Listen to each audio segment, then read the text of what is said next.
I am here to speak with you all about the movie Candyman. There are no mirrors around, but I'm still going to try to keep that title to a minimum for obvious reasons. So, I'm gonna be straight with you. Y'all know how I do. I would say the movie was adequate. It was adequate, but at the same time, absolutely worth seeing. And I'll tell you why. Let me first start with the great things about the movie. The great things about the movie. So the movie is supposed to take place in Chicago, and guess what? They were actually in Chicago. The movie was supposed to take place in Cabrini Green, and guess what? They were actually in the last remaining houses of Cabrini Green. They have been tearing it down since like the early 2000s now. But it was very refreshing to see that. As you all know, I did a review of Judas and the Black Messiah, and that was supposed to be the story of Fred Hampton and the CIA agent who infiltrated him, or his organization, the Panthers in Chicago. You get it? Anyway, that was supposed to be in Chicago, but that was actually filmed in Cleveland, Ohio, and it showed. I love Chicago. Chicago was such a gorgeous city, and so to see it on the big screen like that, and all of its blackness and all of its beauty and all of its art and all of that was a major step in the right direction. So I appreciated that. There were also some really standout performances. I would say if I had to narrow it down to the best performance, I would have to say the brother's name, Coleman Domingo. Now, this brother has had quite a run going. He played in the movie Zara, which came out earlier this year about this long Twitter story. Anyway, that movie wasn't exceptional, but he was exceptional. He was doing multiple accents and stuff like that. He also played Ma Rainey's Black Bottom, which I believe came out maybe late last year or something like that. And he was phenomenal in that. This brother has got range. Look out for him. I can't wait until a writer gives him a feature, because he is definitely a leading man and he needs to be in a feature film. I also liked how they broached on the nuances of gentrification. And so the leading character played by Yahya Mateen, who is straight up out the town, straight out of Oakland, California. Shout out to him. He had moved to Chicago, but he was from Brownsville or whatever, and he was an artist, right? So he's an artist, he's a painter.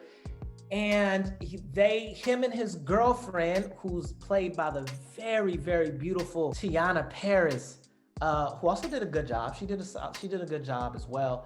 But they had this conversation about gentrification, how the white people come and they strangle, they put a certain community in an economic stranglehold and chock it full of black people, and then all of a sudden they realize the value and they retake over the community, right? And jack up the prices, and people can't afford to get there.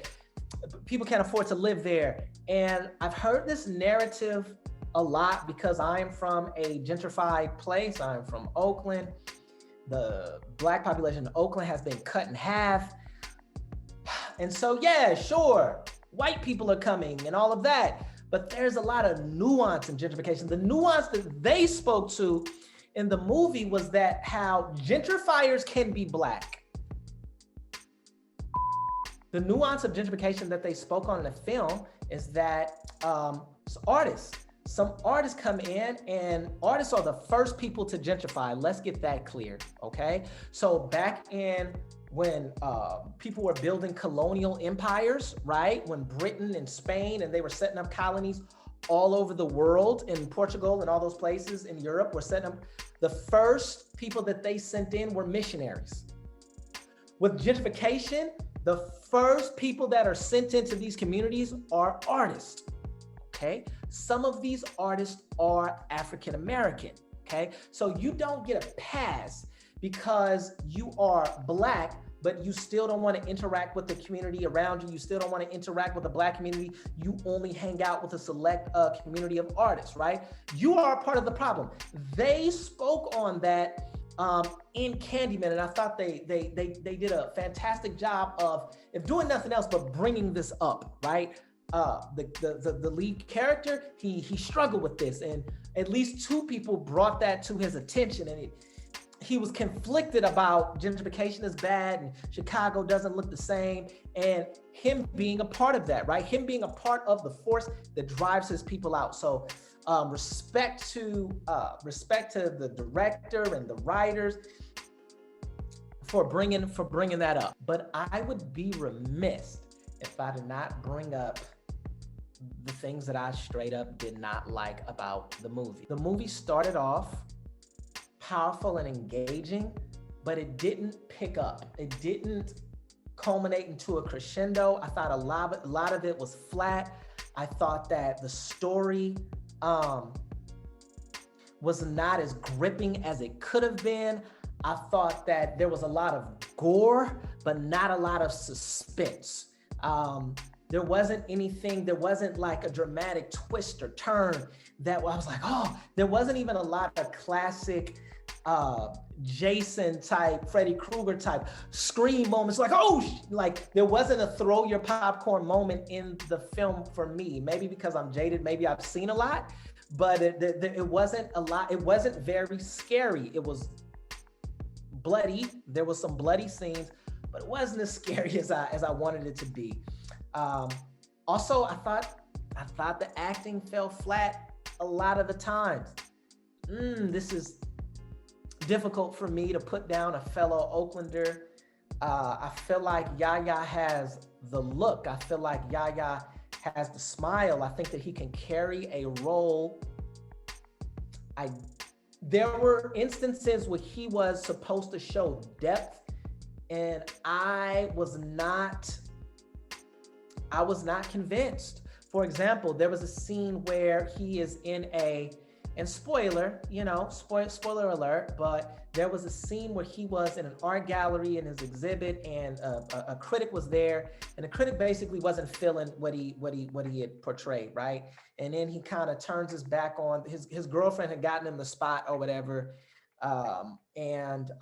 He kind of turned on the art curator and all of that. He was upset, but it was supposed to be because he was drinking too much, okay? So he was supposed to be really drunk and in his feelings and just like really just letting him have it.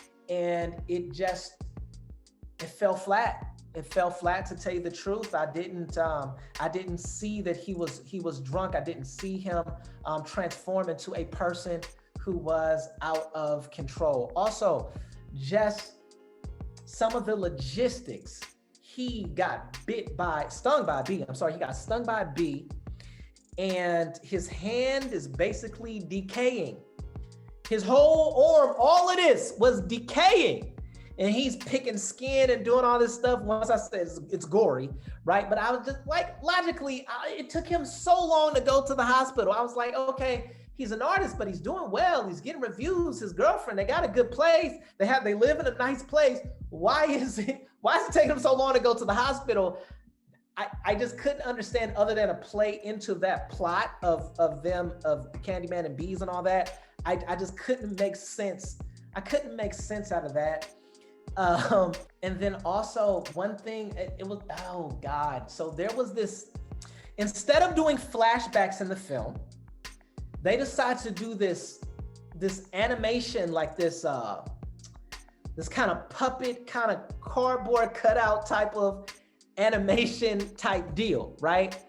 And it just didn't work. I kept on thinking about The Nightmare Before Christmas. I was just like,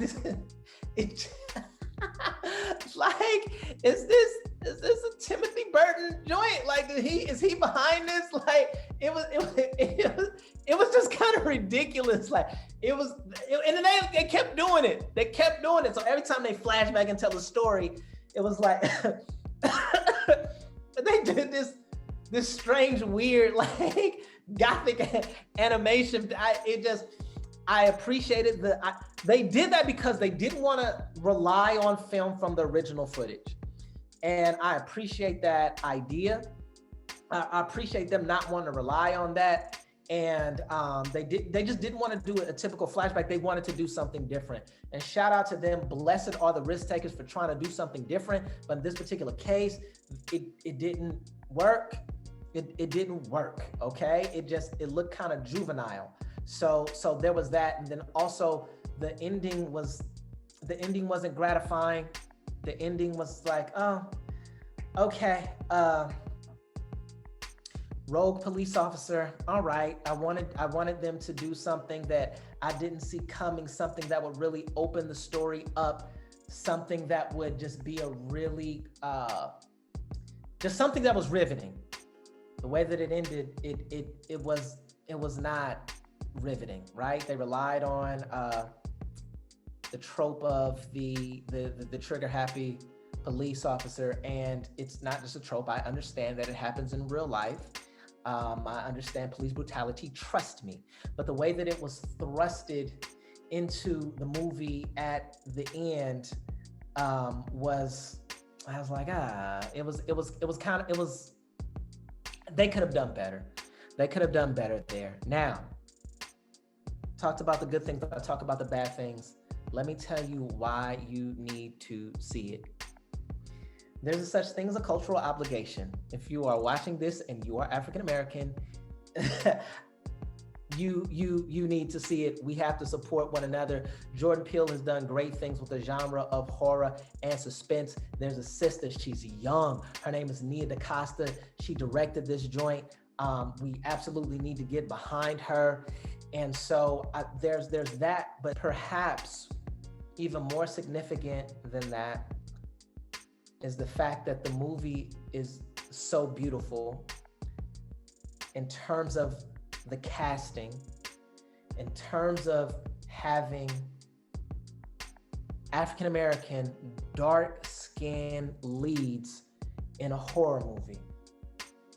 We were able to see a dark-skinned lead in Get Out. I don't know if Get Out is suspense or whatever you want to call that, but there was that.